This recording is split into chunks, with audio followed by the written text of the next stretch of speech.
Bonjour, je suis Abdoulaye Kanté, enseignant à la faculté de médecine de Bamako. Au cours de cette vidéo, nous allons vous parler des muscles du complexe huméroscapulo-rachidien pour compléter les nouveaux concepts de l'épaule. Alors, les muscles du complexe huméroscapulo-rachidien sont classés en différents groupes.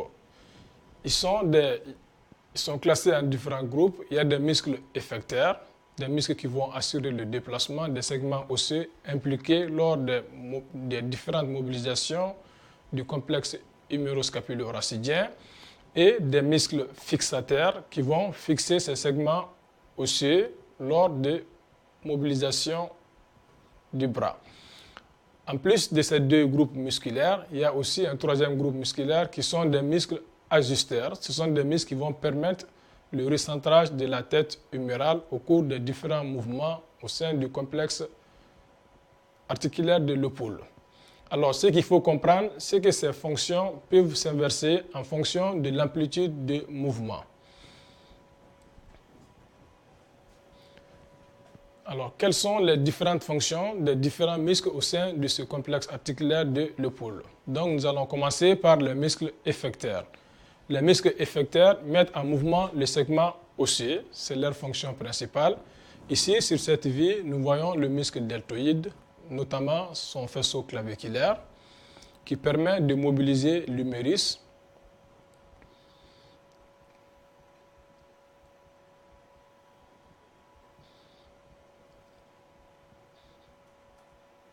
Donc, voici l'action du faisceau du muscle deltoïde qui mobilise le segment osseux, ici mis en évidence, qui est l'humérus. Alors, le deuxième groupe musculaire, ce sont des muscles fixateurs, c'est-à-dire des muscles qui vont fixer ou qui vont servir un point d'appui pour le segment osseux mobilisé. Ici, nous voyons sur cette vue dorsale les muscles rhomboïdes, le petit rhomboïde et le grand rhomboïde, qui vont fixer la scapula lors des différents mouvements du bras. Donc, vous voyez la mobilisation du bras et le scapula reste intact jusqu'à une certaine amplitude. Donc, ce sont les muscles fixateurs qui permettent de jouer ce rôle. Alors, l'autre groupe musculaire est appelé les groupes musculaires ajusteurs qui vont permettre le contrôle du centrage de la tête humérale, qui est d'ailleurs leur rôle principal. Ici, sur cette vue dorsale, nous voyons le muscle infraépiné, le muscle petit rond et en haut le muscle supraépiné qui vont toujours maintenir la tête humérale au centre de la cavité glénoïdale. Donc ici, matérialisé par la flèche rouge, le supraépiné qui empêche le décentrage de la tête humérale lors des mouvements d'élévation du bras.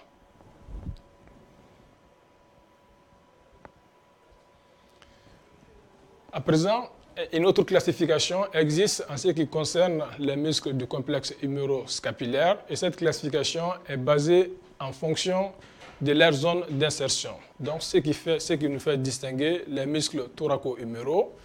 Ici, en question, nous avons le grand dorsal, qui est là, le muscle le plus vaste.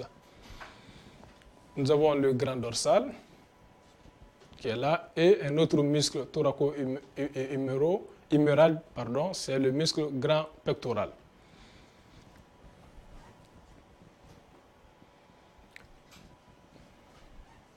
Donc, ces muscles thoraco-huméraux constituent un grand bras de levier, pas d'insertion sur la scapula.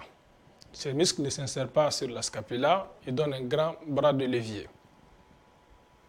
Alors, le deuxième groupe dans cette classification est représenté par les muscles thoraco-scapulaires. Ce sont des muscles qui s'étendent du thorax à la scapula.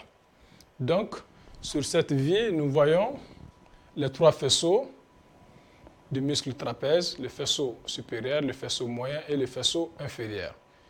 Et latéralement, nous voyons le muscle dentellé antérieur, qui fait partie de ce groupe musculaire, les muscles thoraco-scapulaires. Donc en vue ventrale, nous voyons le muscle petit pectoral, qui est un muscle thoraco-scapulaire. Et enfin, le dernier groupe dans ce classement est constitué par les groupes scapulo-huméraux, c'est-à-dire des muscles qui vont s'étendre de la scapula à l'huméris. Ici, nous voyons principalement les muscles de la coiffe des rotataires, l'infra-épiné, le petit rond, le supra-épiné et le muscle long triceps, le chef long du muscle triceps.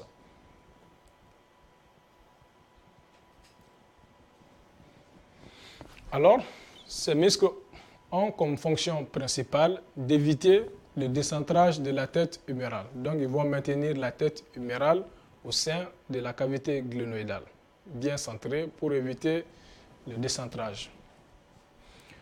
Le cas particulier dans ce classement est représenté par le muscle grand rond et le muscle deltoïde, que vous voyez ici, les faisceaux postérieurs. Donc, ce sont des muscles qui sont principalement effecteurs et grâce à leur bras de levier important. Donc, le muscle deltoïde et le muscle grand rond.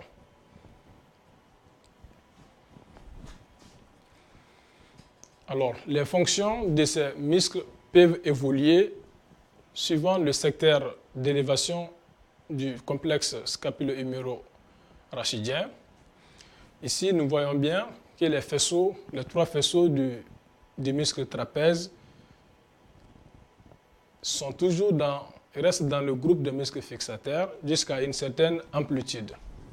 Donc, les trois faisceaux restent fixataires.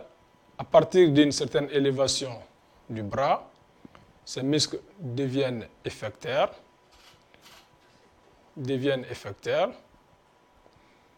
À partir de 90 degrés et au-delà, à partir de 150 degrés, ces muscles deviennent principalement effecteurs. Donc les couleurs sont devenues rouges. C'est tout pour cette vidéo. On se donne rendez-vous pour une prochaine. À bientôt. Au revoir.